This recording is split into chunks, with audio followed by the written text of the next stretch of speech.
रूही दिखने में जितनी खूबसूरत थी उससे कहीं ज्यादा उसकी गुफा में आग थी। जवान लड़का देखते ही उसकी गुफा पानी छोड़ने को तैयार हो जाती थी। आज भी विकी का बदन देखकर रूही ने उसे रिझाना शुरू कर दिया। वो जिस तरह विकी से चिपक चिपक कर पोज दे रही थी वो डायरेक्टर को बेहद पसंद आ रहा था, इसलिए वो उन तीनों को ज्यादा चिपकने को कहता है ताकि उसकी वीडियो को ज्यादा से ज्यादा लोग पसंद करें। कुछ देर बाद रूही विकी को अपने पीछे आने का इशारा कर बाथरूम में आ गई। रूही की हरकतों से वो भी समझ गया था कि रूही को क्या चाहिए, इसलिए वो जल्दी जल्दी उसके पास पहुंच गया। विकी कुछ करने का सोच ही रहा था कि तभी रूही उसे दबोच लेती है। वो जल्द से जल्द उसके गन्ने का रस पीना चाहती थी, लेकिन तभी डायरेक्टर की सहायक विकी को ढूंढती ढूंढती वहाँ आ गई। रूही के पूछने पर वो बताती है कि मैं विकी को ढूंढ रही हूँ, क्या तुमने उसे कहीं देखा है? रूही कहती है कि मैंने किसी को नहीं देखा, और इतना कहकर वो उसके साथ ही चली जाती है। सहायक के आने से विकी को बहुत बुरा लगता है क्योंकि उसने उसका मजा खराब कर दिया था। कुछ देर बाद वो तीनों फिर से अपने काम पर लग गए और सबको रूही का काम बहुत अच्छा लगता है। इधर रूही अपने काम में बिजी थी और उधर ईवा घर की साफ सफाई कर रही थी। वो जब रूही के कमरे में आती है तो उसे रूही के कुछ खास खिलौने मिलते हैं। ईवा नहीं जानती थी कि ये किस काम के हैं, इसलिए वो थोड़ी देर उनके साथ खेलकर वापस अपने काम पर लग जाती है। जल्दी ही रात हो गई। ईवा घर के काम कर अपना मोबाइल देख रही थी। इसी बीच रूही भी वापस आ गई और वो अपने साथ विकी को भी लेकर आई थी। ईवा रूही से खाने के बारे में पूछती है, जिस पर रूही बताती है कि हम खाना खाकर आए हैं और अब तुम भी खाना खाकर सो जाओ। इतना कहकर वो विकी के साथ अपने कमरे की तरफ जाने लगी। ईवा समझ गई थी कि अब वो दोनों क्या करेंगे। रूही और विकी कमरे में आते ही धमाके करने लगे थे और उनकी आवाजें बाहर तक सुनाई दे रही थीं। ईवा कमरे के बाहर कान लगाकर रूही की चीखें सुनने लगी और चीखें सुनकर वो भी गर्म हो गई। अब उसका भी दिल बंदूक के मजे लेने को करने लगा। अंदर विकी रूही को दबाकर मजे दे रहा था और बाहर रूही का हाथ अपने आप उसकी गुफा की तरफ जाने लगा था। अगली सुबह ईवा नाश्ता लगा रही थी और तभी विकी भी नीचे आ गया। ईवा उसे नाश्ता करने को कहती है, जबकि विकी उसका धन्यवाद कर उसे घर का दरवाजा खोलने को कहता है। ईवा जब दरवाजा खोल रही थी तो विकी उससे कहने लगा कि तुम बेहद खूबसूरत हो, तुम्हें देखकर कोई नहीं कह सकता कि तुम एक नौकरानी हो। अपनी तारीफ सुनकर ईवा शर्माने लगी। विकी के पूछने पर वो बताती है कि मेरे पिता की मौत हो गई है, इसलिए घर चलाने के लिए मुझे पढ़ाई छोड़कर ये काम करना पड़ रहा है। विकी की बातों से साफ साफ पता लग रहा था कि उसे ईवा अच्छी लगने लगी है, लेकिन वो बिना कुछ बोले ही वहाँ से चला जाता है। उसके जाते ही ईवा की नजर अपने सामने वाले घर पर पड़ती है, जिसका नौकर अपने मालिक की गाड़ी धो रहा था। इस लड़के का नाम लियो था। ये दोनों मन ही मन एक दूसरे को पसंद करते थे, इसलिए एक दूसरे को देखते ही इनके मन में लड्डू फूटने लगते हैं। दोनों का नैन मटक्का अभी शुरू हुआ ही था कि तभी लियो का मालिक उसे आशिकी करते देख गुस्सा हो गया और वो लियो को खरी कोटी सुनाने लगा। लियो को डांट पड़ते देख ईवा को बुरा तो लगता है, लेकिन वो कुछ कर नहीं सकती थी। इसी बीच रूही ईवा को आवाज लगाती है। ईवा जल्दी जल्दी उसके कमरे में आती है।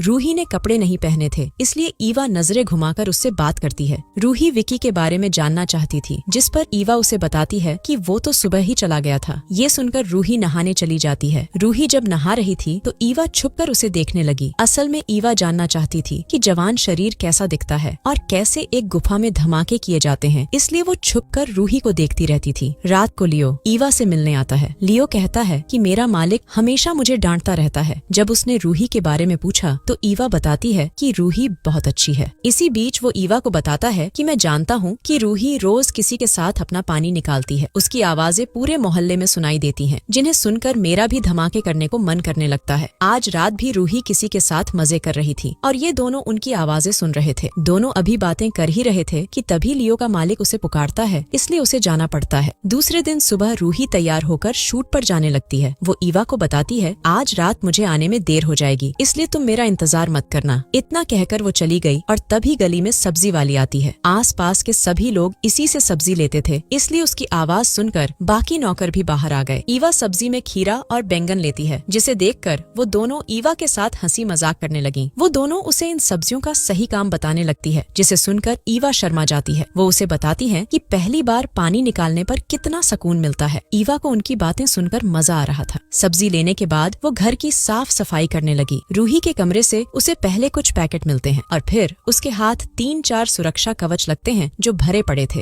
ईवा जल्दी जल्दी सारा कचरा उठाकर कूड़ेदान में फेंक देती है। देर रात को जब ईवा नींद में थी तो लियो उसे आवाज लगाता है। जब ईवा उससे मिलने बाहर आई तो वो उसे रूही की गर्म आवाजें सुनने को कहता है। रूही की आवाजें सुनकर लियो गर्म हो गया और वो खुद पर काबू नहीं कर पाता। वो ईवा को भी गर्म करने की कोशिश करता है, लेकिन जल्दी ही ईवा उसे रोक देती है और उसे वापस जाने को कह देती है। उसे थोड़ा बुरा तो जरूर लगता है, लेकिन वो ईवा से प्यार करता था, इसलिए वो चुपचाप वहाँ से से चला जाता है। इसके बाद ईवा अपने कमरे में आ गई। भले ही उसने लियो को भगा दिया था, लेकिन उसकी हरकत ने ईवा के बदन में आग लगा दी थी। दिन में उसने जो सब्जी ली थी, अब वो उसका इस्तेमाल करने लगती है। देखते ही देखते उसने लियो को याद करते करते अपनी गर्मी शांत कर ली। सुबह जब ईवा रूही को जगाने उसके कमरे में आई तो उसे रूही के कमरे में शैली दिखती है। मतलब रात को रूही किसी लड़के के साथ नहीं बल्कि शैली के साथ मजे कर रही थी। ईवा नाश्ते के लिए कहकर दरवाजा बंद कर देती है और फिर उन दोनों की आवाजें सुनने लगती है। रूही को शैली के साथ देखकर ईवा समझ गई कि रूही को लड़के लड़कियां दोनों ही पसंद हैं। कुछ देर आवाजें सुनने के बाद वो नीचे आकर नाश्ता करने लगी, जबकि रूही और शैली की गर्म आवाजें पूरे घर में गूंज रही थीं। थोड़ी देर बाद जब वो दोनों चली गईं, तो लियो ईवा से मिलने आता है। वो ईवा से कल रात के लिए माफी मांगने आया था। वो कहता है कि रूही की आवाजें सुनकर मैं बहक गया था, लेकिन अब से मैं ध्यान रखूंगा। ये सुनकर ईवा उसे माफ कर देती है। आज रात फिर से ईवा लियो से मिलती है। वो उसे बताता है कि मैं तुमसे बहुत प्यार करता हूँ। ये सुनकर ईवा भी कह देती है कि मुझे भी तुम बहुत अच्छे लगते हो। दोनों अभी बातें कर ही रहे थे कि तभी ईवा को रूही के आने की आहट सुनाई देती है, इसलिए वो लियो को जाने के लिए कहने लगी। वो अभी जा ही रहा था कि तभी रूही उसे देख लेती है, लेकिन वो ईवा को इसका जरा भी एहसास नहीं होने देती। अगली सुबह रूही नाश्ता करने नीचे आई हुई थी। वो ईवा को बताती है कि आज भी उसे आने में देरी हो जाएगी, लेकिन इस दौरान वो जिस तरह ईवा को देख रही थी, उसे देखकर साफ पता लग रहा था कि वो ईवा के बारे में क्या सोच रही है। रूही देर से आने वाली थी, इसलिए ईवा ने लियो को बुला लिया था। दोनों पहली बार इतने करीब थे और देखते ही देखते ये दोनों वही करने लगे जिसका लियो को कब से इंतजार था। ईवा तो रोज अपनी गुफा में धमाकों के सपने देखती थी, लेकिन आज जब सच में उसकी गुफा में धमाके हुए तो उसे उतना मजा नहीं आया जितना उसने सोचा था। अगले दिन ईवा सफाई कर रही थी। वो लियो की मेहनत से खुश नहीं थी, इसलिए वो कुछ सोचकर रूही के कमरे में आ गई। यहाँ आकर वो अपने आप को रूही और उसके दोस्तों के साथ सोचने लगी। उनके बारे में सोचकर वो बेहद गर्म हो गई, इसलिए वो रूही के बाथरूम में ही नहाने लगी। इसी दौरान रूही भी घर में आ गई और जब वो अपने कमरे में आई तो उसे बाथरूम में ईवा दिखती है। ईवा का भीगा बदन देखकर वो कुछ नहीं बोलती, बल्कि उसे पहनने के लिए कुछ कपड़े देती है। ईवा को कपड़े बेहद अच्छे लगे और वो खुद को आईने में देखने लगी। तभी रूही पीछे से आकर उसे प्यार से छूने लगती है। ईवा को उसका एहसास बेहद अच्छा लगा था, इसलिए वो उसे रोकती नहीं। उसे रूही के साथ बहुत मजा आया था, इसलिए वो लियो के पास जाकर उसे रात को मिलने को कहती है। रात होते ही वो उसके पास आ गया था। ईवा जल्दी जल्दी उसे अपनी गुफा में धमाके करने को कहती है, क्योंकि रूही ने उसका दिमाग खराब कर दिया था। ये दोनों अंदर लगे हुए थे, जबकि रूही दरवाजे पर कान लगाकर इनकी आवाजें सुन रही थी, जैसे ईवा उसकी सुनती थी। अगले दिन रूही ईवा को अपने पास बुलाकर कहती है कि मैं तुम्हारे चक्कर के बारे में सब जानती हूँ और मैं ये भी जानती हूँ कि साला तुम्हारा प्रेमी तुम्हें खुश नहीं कर पाया। वो चाहती थी